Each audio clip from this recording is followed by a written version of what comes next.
You're listening to the House Guy and Home Girl podcast, a podcast about real estate and real life. As realtors, home builders, and real estate investors, John and Kim keep it real. Former teachers turned real estate professionals, they have a heart for helping others. Join them each week as they discuss all things home. And now, here's your hosts, John and Kim. Hey guys, what's up? Welcome to this week's show. I'm John, the House Guy, here with my lovely co-host, Kim, the Home Girl. And we have a great show lined up for you today. I am so excited for you to hear what we talked about with Thomas and how we kind of came full circle with his investing and what he's been doing in real estate. And it's going to be a really, really good thing. You know, we met Thomas basically through his wife, Amber, who we know from being in the band at UNA. Amber Carpenter, yeah. Local girl from Tuscumbia. When did she join the band? 99-ish? We're old, y'all, but it was, yeah. In 99, and just a real sweet little girl. And then through her, met Thomas, and then, he had an interest in investing. Now, never did we realize he was going to, this dude really plunged into investing. I mean, he has took it from, just, oh, yeah, that would be a neat thing to do, and purchased his first home. And then, you can see on the interview and hear his story of how he got into investing. But it's very neat to hear a local investor just, Yeah, he's got a lot of good information in there, and has learned a lot along the way, and we've learned a lot from each other. So it's been really great getting to know them. Yeah, and then to know them, to know where they started and know where they are now, his portfolio was huge. That dude is killing it. Yeah, he's getting after it. He's really by getting setting goals, like short-term goals that turned into long-term goals. I think you'll really enjoy this interview. Before we get into that, kind of, what's been going on? You want to talk about a little bit about what's going on with us this week, what we've been... We closed on our build, wrapped that up this week, and it's going to a great family that bought the house. That's they're from this area. They're just relocating, so closed on that. But if you look really close, you may not want to zoom in, but our eyes are we're a little old. We have been playing rec ball twice a week. Last night we were there until 10 o'clock. Yeah, it was late. It was a late night. It was literally late. We don't have to dress up like Nora did for the 100th day of school or whatever. Right, we yeah. got that licked pretty good. So other than that, we've just been busy working with clients, I guess, trying to kind of round up some the real estate market is kind of thawing out a little bit now from the holidays. So we've been kind of working with some buyers and going out and looking and just kind of working through. So yeah, you had a revamp on one of your had a deal fall apart. Yeah, did have a deal fall apart based on inspection this past week, and but now I think you just got to put your boots on and keep going. I think they wound up finding another house and making another offer. So matter of fact, actually Thomas made an offer this week, but he didn't get it. Oh darn. But just like you said, you strap up, get ready, put go your again. Boots on, yeah. So I think that makes a good segue to kind of just get into the interview with him. Yeah, absolutely. And this is a really a neat treat to hear, like I said, a local investor that had an interest in investing. And he, people talk and you have ideas and passions and things like that. If investing is on your heart at all, just give us a call. John is a great... He provides so much leadership in investing to where you can get started, what books you should read, and go from there. But this I think you're trying to say I'm a nerd when it comes to that stuff. A little bit. I'm not really we do have rental properties or whatever, but John is really he is really infatuated with the whole investing and building your portfolio. And that's helping people, okay. And the power of real estate really changed our lives. And so without further ado, let's get into the interview with Thomas and just gain some insight from him. Awesome. Well, Thomas, thanks for coming in today and meeting with us to talk about some of these real estate goals and things like that we're getting this show started with. So I guess the first thing to do to start out is just you tell us a little bit about yourself and how you got started in real estate. Yeah, so I guess I don't know if I came into real estate in a conventional way or not. A lot of folks, I think, or at least a lot of the books I've read and everything around it, people may come into it as a, real estate agent or something like that. But for me, I just started into real estate and kind of looking at it as I was kind of looking at my own financial goals and some of the other things. So I have a full-time job. I'm in sales. I'm in technology, and that's kind of my really focus and area that I'm in. But real estate for me, was one of those things that I always read. You go through Dave Ramsey books, Rich Dad, Poor Dad, a lot of different areas. But it's something that I'd always kind of looked at and saw, but never really kind of jumped in as early as I probably should have with it. So, for me, it's funny just to be even on this podcast here because I don't feel like I'm in real estate. Right? Oh, right. So for me, I think of myself as, not conventional, not really, in that group, but I'm a real estate investor and, trying to grow my portfolio and, just be able to move the ball forward with my financial goals that way. So how long ago did you make your first real estate investment? Oh, I don't know, John. How long ago was it? That's what I was trying to think. It's been a couple of years, right? I think it's. I think we're probably at 4 or 5 years, 6 years. Has it been that long? I'm not sure. Yeah. I know it was pre-pandemic. Maybe 2018. Yeah. Because I know I really started. I remember sitting at a conference. So I was like I think it may be a Hadoop conference in 2017, and I was supposed to speak there, but I was listening to another session, and so I was nervous about my speaking session, and then I was never even listening to the speaker. So if he's listening, I'm sorry, but I remember sitting there and being like, oh wait, I'm about to turn. I don't know, maybe I was about to turn 37 at the time, but then I got the numbers wrong or something like that. I was like, I haven't even, I'm going to be 42 and I haven't even bought a real estate investment, and I've been reading about it. Like I said, just with financial books and blogs and things like that over time, just trying to do a little bit better. And time just flew. And so I was like, oh man, I need to get invested. So I think I had that panic attack maybe in 2017 and 2018, but I think that's when Amber kind of steered you in our direction. Yeah. So that's what I was going to drive towards. Yeah. Cause I remember you reaching out and saying that Amber had seen some stuff on Instagram, and I was like, I had just started even doing anything. And I was like, oh, okay, cool. I'm glad that we connected that way. Amber and I were in band together at UNA, her and Kim, my wife. So that's how we met. So talking about your current real estate portfolio, you got started, let's call it 4 or 5 years ago. Yeah. What's it kind of evolved into now? What does it look like? Yeah. So we have a mix. So we started off really small, single family homes. I think the first 2 were like less than a couple miles from our house. So right. They were outside of our comfort zone, but they were small enough, right? To really give us, kind of that to jump in, because that was where we were at. Because like I said, I talked about it, read about it for years, and I just got to the point where I think I came home from that conference, and we had tried reaching out to a couple other real estate folks before, and just never really gotten anything. And Amber found your name, and I was like, look, we're going to get something by Thanksgiving. Like, let's just decide to do that. So right. It's summertime to Thanksgiving that we were like, we're just going to jump in and go in. So single family homes. And one of the things that we started kind of diversifying is getting into some of the smaller multifamily. So we have about 15 units just spread out over a couple single family homes, and then, smaller multifamily from that perspective. So good mix. They're all in our local area. So, we're still kind of conservative probably in our approach from that perspective, but it's made it a little bit easier to kind of accelerate too, because as you start building that understanding of what rents are like, what per unit should be, what cost is like, and especially over the last couple of years, just with even in our area getting some appreciation has been a little bit interesting too. But right. You have that set of comfort level just by staying, or I have, by staying local. So. Yeah, and so you guys did hit it at the right time on, especially the big Zoom we had up in the last, which now it's slowing down, but the year that we had last year, you've gotten some good equity there. So, as far as management, what do you guys, are you guys self-managing? Are you using a manager? How are you guys doing that on the 15 units that you have? Yeah, so we started off self-managing, and we just had 1 or 2. We've been really blessed, knock on wood, with those, but there's still challenges, still a lot of learning in it. But we started using a property manager because, like I said, I work full time. Amber's working full time, and just in the season that we're in right now, it's just a challenge, right?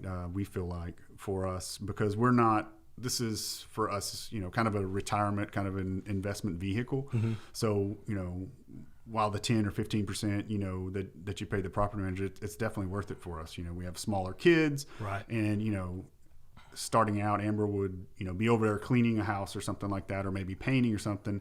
And, our littlest one may be at daycare for 4 hours, right? So taking it over there, how do you get that much done in that amount of time? And I travel a lot. So when we first started this, I was traveling. I think in our first deal, I remember you were pushing me to get, I don't know, something with the financing or something we had to do. And you called me, and it was like 2 a.m. my time or something like that, because I was in London, right? So with all that being said, very quickly we learned to start just using a property manager from that perspective, and it allows us to be as involved as we want to some degree. Mm-hmm. We're probably more involved, I guess, from that perspective, but it's been good for us, and it's something that you kind of factor in as you're looking at deals, right? Especially as you're doing like you said, a full-time job. To manage units is. A lot of people think it's really hands-on. It's not as much as people think, but at the same time, as you scale up, it's not scalable if you're trying to work a full-time job outside of real estate. As far as going, and your guys' goal is to scale, right? I mean, you're trying to get acquisition and get more units and grow that portfolio. I'm assuming, right? I mean, that's definitely. But I mean, it's not even for me. I know it's weird to say, well, a conservative approach is your property manager because it costs you money, right? But it's once again, so I remember reading years ago Warren Buffett's Snowball. I don't know that he wrote it, but I think he co-wrote it. But this is a biography on him and how he approached it, right? Mm-hmm. And, I mean, I think everybody's kind of seen it. You hear Dave Ramsey talk about the debt snowball, but I mean, all of it. So, starting off small and it just continues to grow. Well, for us, using a property manager as a conservative approach, because it took some of the load off, of learning. Right. So we started learning that's how you do it, because, we're still at a mix right now where we're transitioning a couple that we self-manage over to our property manager, and we see how quickly, he's able to get the units clean, get them, repainted, construction, and everything like that, and get them turned back over. Where for us, it's months, and it's wasteful, right? From that perspective. I remember when we were first started out, Kim and I flipping our house, and Emmett was a little one. And it was really heart-wrenching because you carry your kids with you, and then we had a little TV that had a built-in DVD player, and we'd set it up and put them in a stroller, and we're over there painting. It's this is not is not the American dream that I was looking for. So definitely I can see where the management helped you out there. So so as far as your goals, we talked about you're going to continue to grow. What would you say your maybe your short-term goal is in real estate, and then bigger picture, 20, 30 years down the road? Yeah, I mean, definitely we try to have short-term and long-term goals. I guess the biggest thing for us right now, if we're looking out in the next 2 to 3 years, it'd be great to get to 40 units, right? Mm-hmm. From that perspective. And then from there, long-term, we've got, pretty ambitious goals, maybe 100 doors or something like that. But it would also be interesting to maybe diversify a little bit. We've looked at it, do we want to do, some more commercial, or maybe even a mixed unit commercial, right? Mm-hmm. Where you have a couple rentals on top, and then, some kind of commercial unit on the bottom floor as well too, for some kind of business. Or, I mean, it's hard. I mean, I do a lot of reading, and you see a lot of people with the short-term rentals and some of the other stuff. Those seem kind of fun, right? Who doesn't want to have, a beach house, or, something, a cabin or something like that in Gatlinburg and everything like that. But I don't know. That's just, it's just a little bit different. So, long-term, I guess, things are wide open, from that perspective too. But once again, we're kind of conservative in our approach, and, just continuing to double down on some of the things that we're doing. And who knows? I mean, the market's changing right now. Right. And, I've never operated in, some of the higher interest rates. So, factoring some of that into the pricing and everything like that, I mean, I'm not stuck within one approach for it, mm-hmm. with the 40 units, but it's also been interesting too, because like I said, we started off with single family homes, but then we started moving into some of the duplexes and some of the multifamilies too, because the market, which in our area typically doesn't see, I mean, from, a lot of appreciation just from what I've seen just as a homeowner for, I don't know, 15, 20 years. But we were competing, right, from that perspective. So competing with the duplexes and some of the other stuff is a little bit different. Right. And so we kind of we kind of stopped looking at the single family homes. Yeah. So maybe we go back now at this point. Right. Yeah. There's deals coming. I think you and I have talked about that. There's going to be some deals coming as these interest rates, these like we talked about the balloon notes and stuff, as those come due on people and the interest rates adjust, we're going to see, I think, that's what I'm predicting anyway, some deals come along. So as far as real estate, the next question is, do you invest solely in real estate as your kind of your retirement, or do you have other vehicles that you like to use, other investment products and things like that, or are you solely just kind of focused on the real estate deal? No. So we definitely diversify, right? We have 401ks, IRAs and things like that, and then it's mostly indexes, right? Like growth stock, index funds is kind of where we sit and where we kind of put that. We haven't. I know that there's ways and things you can do with 401ks and in your investment, but that's just, I don't know, it's just another way to kind of diversify. Once again, our kind of conservative approach with that has been just to have to be able to have that, because and real estate is really interesting, right? When you start looking at it from, hey, watching your 401k grow over time, or our IRA with the index funds, but what always has kind of gotten me, even with like the 4% rule or the 3% rule, you're still having to draw down with stocks, where with real estate, if you don't factor in appreciation, if you just look at, what rents grow over time and then the pay down on the mortgages, that's another stream of income where you don't have to sell it off, right? From that perspective. So It's kind of a balanced approach. But I don't know. A lot of it's in theory, because I've never had to retire yet. Right. So. Yeah. Well, maybe keep working towards that. So talking about you and Amber, right? And your kind of your family dynamic and your family life. When you guys are talking about making these decisions to invest in real estate, like kind of, and you don't have to get too personal, like what, but how did that kind of shape out? When were you both immediately on board? I know with me and Kim, for instance, when I said, hey, we're going to buy some rent houses, all her mind told her was like, no, that you're going to be plunging toilets at 2 a.m. We're not. And it took some convincing, and now she's 100% on board, Maybe how did that work with you guys? And I mean, if you don't mind talking about that a little bit, I mean. Yeah, I mean, it's probably some of the same. Like I'm a long-term planner. I guess you could say I have my head in the clouds a lot of times, and Amber can kind of help keep me grounded. Mm-hmm. She would joke and say that she bust my bubble sometimes on some of these things, right. But it's like, I'll go maybe to the extreme, and she'll, kind of pull it back down. Like, hey, in reality, what is that? Like, for example, like, I'll throw out some goals, and I think everybody kind of does this to some extent, right? But like, hey, we used to live in Heathrow before we bought our first house. It's like, we're going to buy Heathrow someday, right? Right, right. Yeah. Well, how does all that happen? And she, kind of backing into it from that perspective. And if anybody from Heathrow is listening, so at some point, like let's have a conversation. You can figure that out, right? Because I want to make that happen. But right.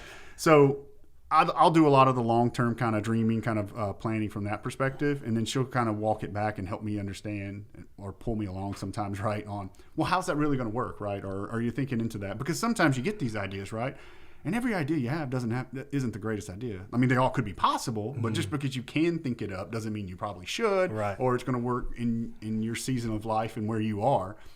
So from that perspective, but we're on the same page, from that perspective. I will say that, I tend to get a little aggressive with the goals and some of the other things, and she's a little more conservative, and we kind of meet in the middle. But then it's also fun to kind of look back and be like, okay, well, look where we are, look what we've done. And right. It's the tortoise and the hare. You kind of go slow, and you look back over time, and you just continually been running that race, and you made a lot of progress. Right. Yeah. The days are long, but the years are short. That's kind of what they say. Yeah.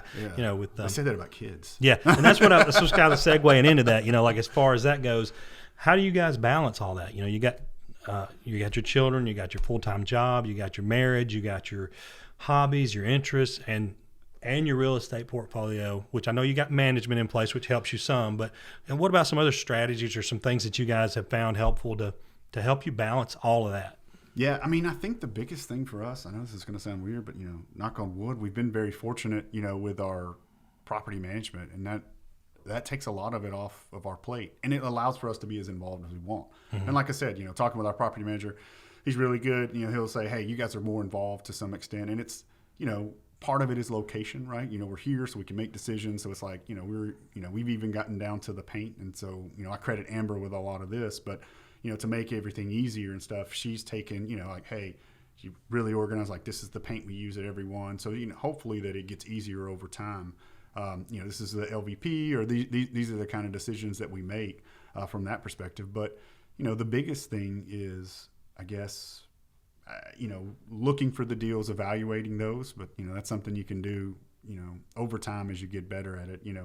I feel like I've done a pretty good job of setting up a system where we can evaluate those. And a lot of times it's just, going through that, having the network.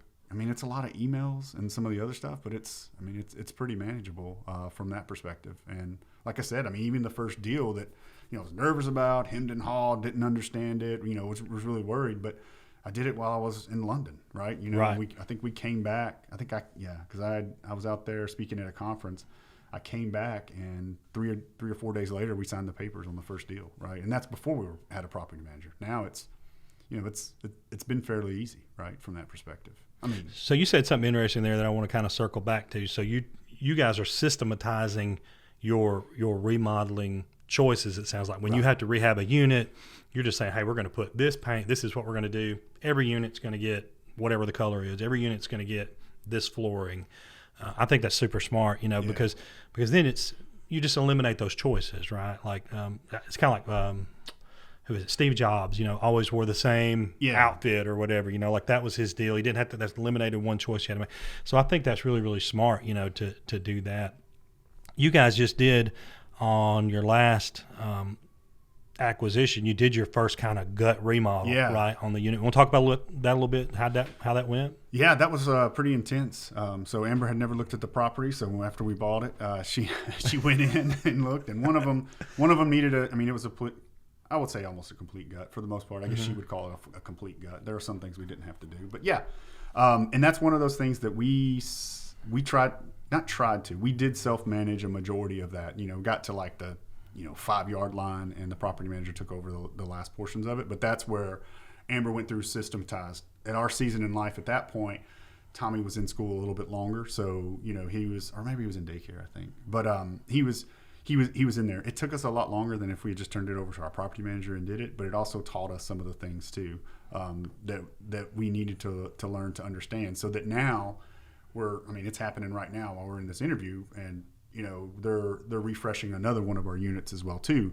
But when they call me back and ask me, all the hundreds of questions that you have to do with it, I know all the answers. This is what we did. This is the paint. Let's use this LVP in there. And, this is the approach that we want to do from that perspective, and, just understanding that. So it makes it a little bit easier having already kind of done that. And I guess we did that as well, too, when we were managing on our own, which, once again, even the self-managing, we had good tenants. We started out using a system there, too. I think we were using Tenant Cloud at that time.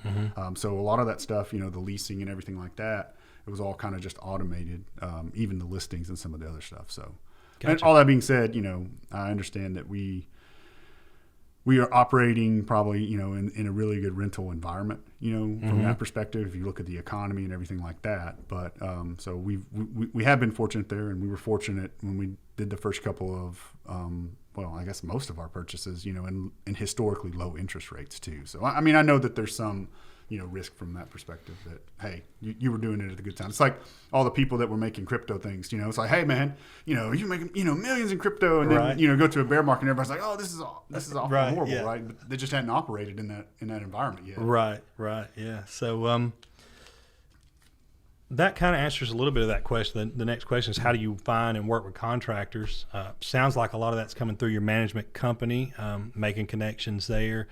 Any other way that you've kind of found to find people to do help? You guys are bootstrapping it at first, kind of like we were. The contractor was right here, right? You're going to paint, you're going to do this stuff and make it work. What about any other tips or anything that you've found to find good contractors? Yeah, well, I'm a list person, so whether you use Evernote, whether you use your own spreadsheets or OneNote, some of the other stuff. So I do keep track of folks that we use. I hit you up all the time for things.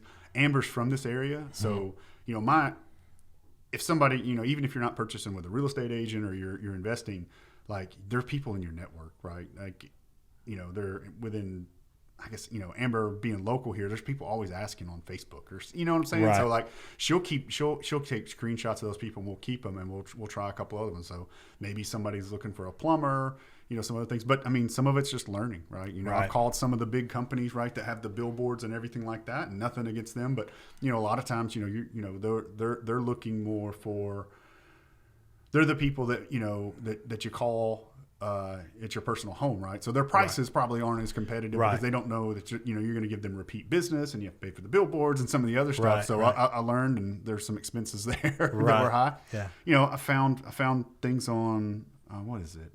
Angie's List. Those didn't work out very well, but I mean, you just start writing it down. Like, that's my thing. Just start writing it down, and then you have people. And then you can always find it in your network as well too. So I mean, Facebook is, there's tons of resources out there. Like, even in, what is it? The What's Happening in the Shoals. Yeah, that's a new people new just ask. Yeah, I mean, but it's people around the Shoals, and they may talk about the latest hamburger joint that opened up, or snow on the bridge, or something like that. Right. But then they're also like, who's the best handyman, or who's somebody that can build an outdoor kitchen for me? And you see them list all these. And other then you're people. just like, take your phone out. I'm going to keep that. Right. Yeah. Yeah. So I mean, that's a good question, because that's a fear that I had, right? Because like, I have this list of honeydews that I never get done around the house, and my wife's like, "You want to buy? You want to get into rental properties? Like, how are you going to do it?" I'm like, "I don't know." Right, we'll figure it out though, right? Yeah. I still have that list of honeydews either too. I think that was one of the most important things that I ever did when I was still teaching.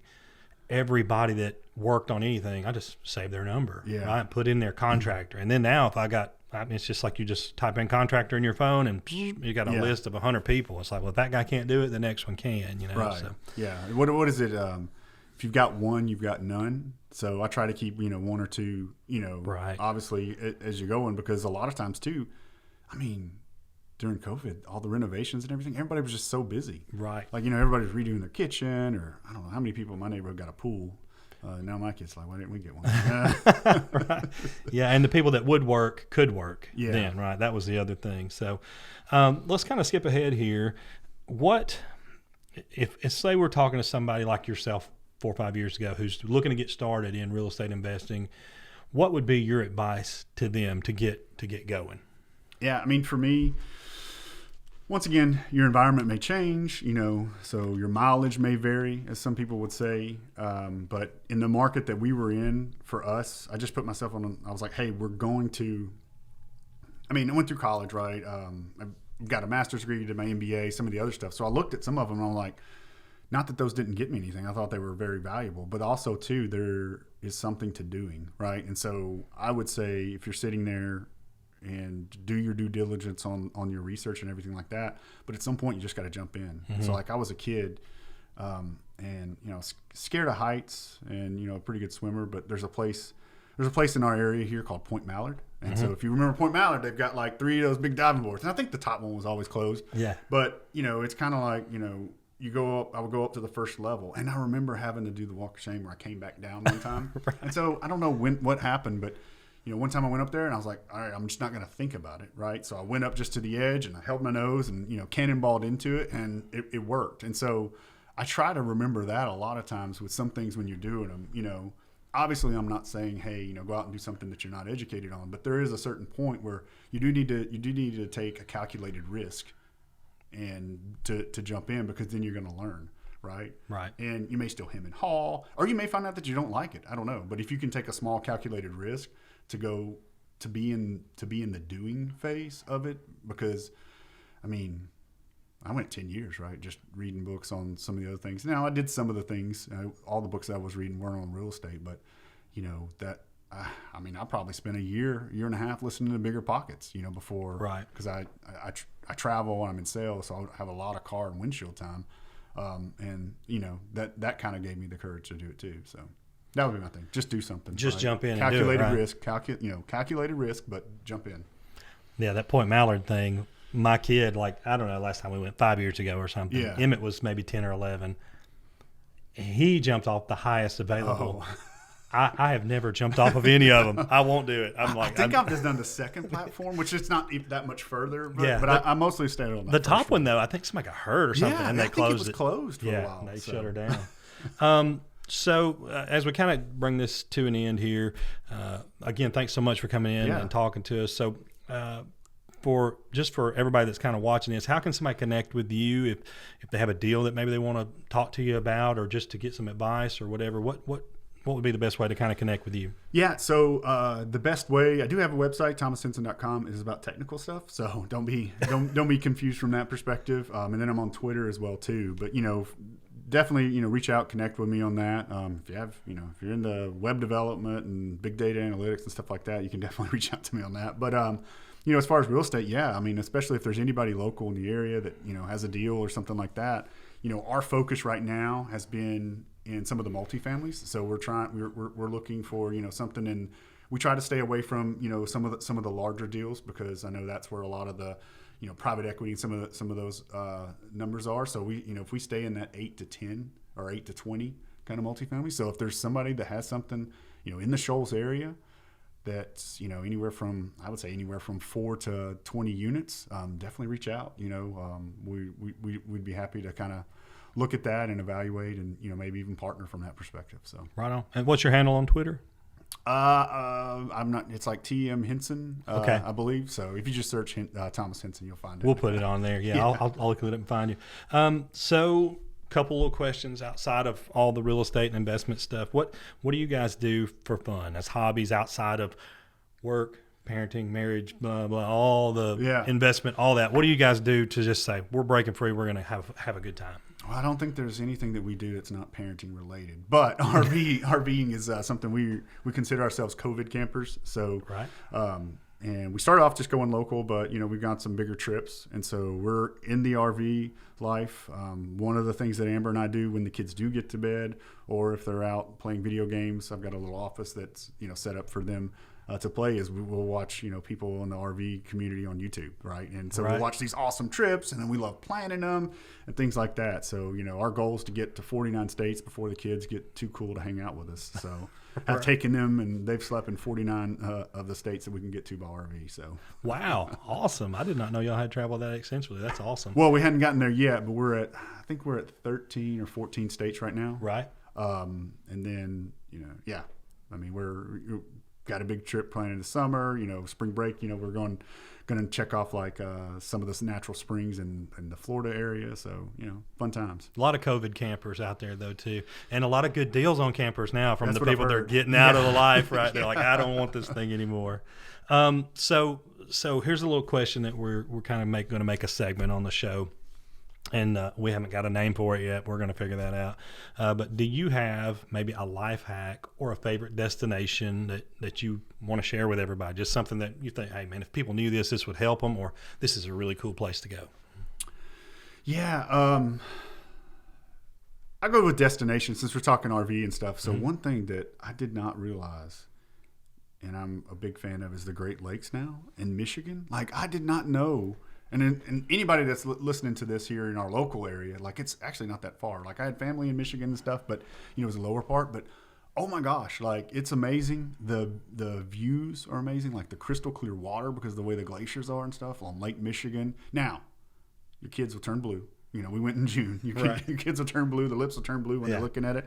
But there's so much shoreline and stuff there. We like it so much that we did Traverse City, Sleeping Bear Dunes, Mackinac Island this past year, and we're looking at going, like, I didn't even know this, but Door County, which is really close to Green Bay, is right there on Lake Michigan. And so that's one thing that if you're looking at destinations and something outside the box, it's pretty interesting. So cool. I've never been up. I think, doesn't one of the Great Lakes touch Chicago though, or something like that? Yeah, so that's Lake Michigan. Okay.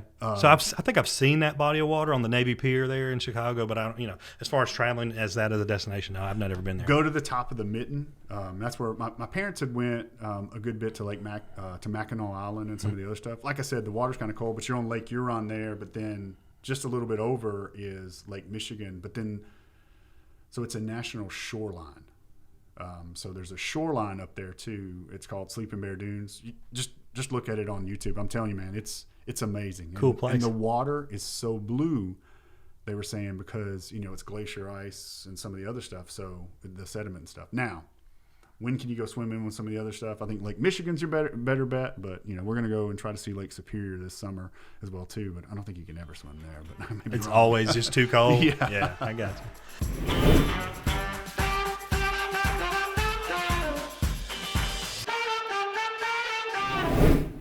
So ABC audio. So we're looking for a podcast, B for a book, C for a channel. So for your ABCs, what would be a podcast, a book, and a YouTube channel that you would recommend? Yeah, so podcast, I think, and if you have people in real estate, they might like this too. It's more technical. Like I said, I'm in sales, but the Brutal Truth of Sales, that's really good. Okay. He does a really good job on LinkedIn. It's about sales and some of the other stuff, which if you're in investing, if you're in real estate sales, like you have to understand these steps. So that's it. Book. It's hard to choose. Right. I just finished Atomic Habits, so I guess we'll just go with that. I put that on my list, actually. I went to the Brandon Turner, from Bigger Pockets, the goal setting seminar. I went to that the other day, and everybody was talking about that book, Atomic Habits. So I'm anxious to read that. It's on my list over there to read it.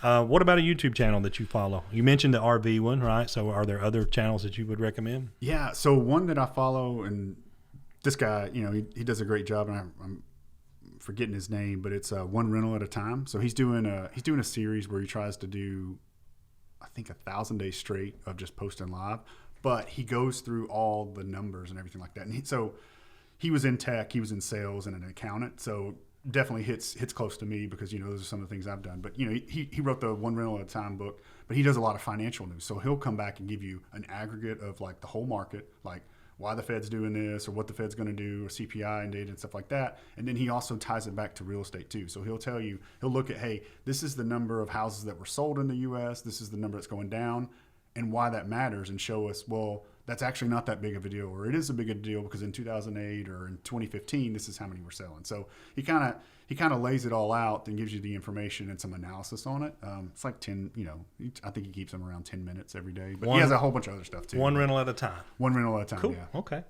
And now for the 1, 2, 3 segment, right? So those are great recommendations, by the way. I'm going to check all that out. The 1, 2, 3 segment. So this would be, what advice would you give somebody at basically 3 different levels of money to invest? 1,000, 10,000, and 100,000. So you can start at whichever end you want, and then just what would you tell somebody? Hey, here's what you need to do. Here's what I would do if I was in your shoes. Yeah.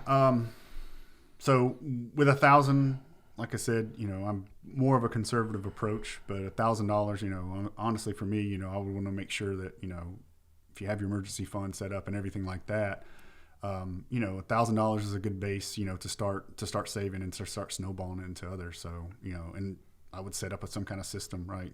Automatically making sure more goes over there because, for me, if you're looking to get into real estate, I think you're going to need a little bit more than 1,000, right, unless you're doing some kind of house hack or something like that. 10,000, I think, that gets you the opportunity to definitely do a house hack, which I've never done, but, or, even your first rental. Right. So, single family home, just depending on what your criteria is. And then obviously with 100,000, that gives you the opportunity there to, if it were me to, pour it into, another property or something or your first property from that perspective. I will say that, I've looked at, and I've been really close a couple times to some of the, I don't know if it's called private equity or syndications, but some of the larger deals. One of my mentors, that's one of the areas that he focused and he was involved in a lot. So I think even if you're not going to do those, like signing up for those and learning how they structure deals and everything gives me more ideas on how I structure my deals. Just right? getting the information, right? Yeah, just sign up and say, send me the perspectives. Well, you can download the PowerPoint and it shows, hey, this is what $100,000 would get you over, the 4 or 5 years, and they have an exit plan and some of the other stuff. Right. So it doesn't cost you anything to sign up for those. Right. So I think those are all really great. I was trying to go back to the 1,000. We talk about that. That's kind of a low. It's like you're looking at that from a perspective of like what can you do? You're really going to have to get to another point with that, right? Yeah. To where you can do something to make that work for you. But at the same time, if you're thinking, and like you said, and I was the same way, we spent years reading books, gaining knowledge before we ever pull the trigger on anything. You can spend $1,000 on learning, and I call that paying tuition, right? Just you're just learning, like you haven't bought anything yet, but just like you pay a tuition for a class, man, you're learning. So I think you're wise there to say, just, hey, man, we're investing that. We're going to keep snowballing that away until we get to a point where we can actually pull a trigger and do something there. So Thomas, man, I really appreciate you coming in today and your perspective on everything. I've enjoyed working with you guys to help you kind of build your real estate empire, and hopefully we continue to do that. You guys are inspiring to me because you really have focused on it. You know, a lot of people say they're going to do it and they talk, but you guys have done it, and I'm proud of you guys for one, you know, just to say that. But thanks for coming here today and answering these questions, and hopefully you can get connected with somebody here that would be able to help you kind of get a little further down the road. Yeah, thanks. I mean, and it's been a fun journey, and you know, you learn a lot through it. So I appreciate your help. Awesome, man. Well, that's it. We're going to wrap it up. All right. So what a great show with Thomas today. So thankful for him coming out and sharing some of his insight and knowledge. Feel like I've learned so much just in the little short time that we had here to talk. Of course, we talk all the time. And one of the things that intrigues me about him is him and Amber, a lot like us. You know, they're a couple that have kids, and they're trying to manage all that and make all that work. And so that's kind of what I gleaned from what he talked about. You know, like how to kind of make all that work and set your goals and really pursue short it. and long-term goals. And then, you know, he plunged into it and made it happen, you know, and he's growing his portfolio, you know, it's just so much, like, it's crazy to see where he started and where he's at now. It's just amazing. It really is. And like the passive income that he's been able to create, like, that's amazing. Yeah. That dude is killing it. Yeah. And I think we probably might need to look at getting maybe an RV or renting one, or I don't know. That's pretty neat though. Yeah, that's great for them. I don't know if you're if you're going to be the roughing it Yeah, maybe type. we need to rent one before we would actually make a big purchase like that. But Yeah. anyways, that was neat though. Yeah. So That was neat. anyway, just want to say thank you guys for taking the time Yes. to watch the show today, and hopefully you learned something. If you have any questions, be sure to comment below or click subscribe, contact us in any way, shoot us a text, an email, carrier pigeon, whatever you want to do to get in touch with us, because we ultimately, just like with Thomas, we want to help people achieve their goals through real estate. So you got anything else to say, Kim, to wrap this Call thing me. up? I can show you any house in the Shoals area. Call me. Call John. Whether you're investing or you're wanting to find your dream home or the next home on your journey, we're happy to help. So we're here. Thanks so much for watching. You guys have a great weekend. See ya. Thanks for listening to the House Guy and Home Girl podcast, your #1 source for all things home. Be sure to subscribe to the podcast and check out our YouTube page for video content from the show.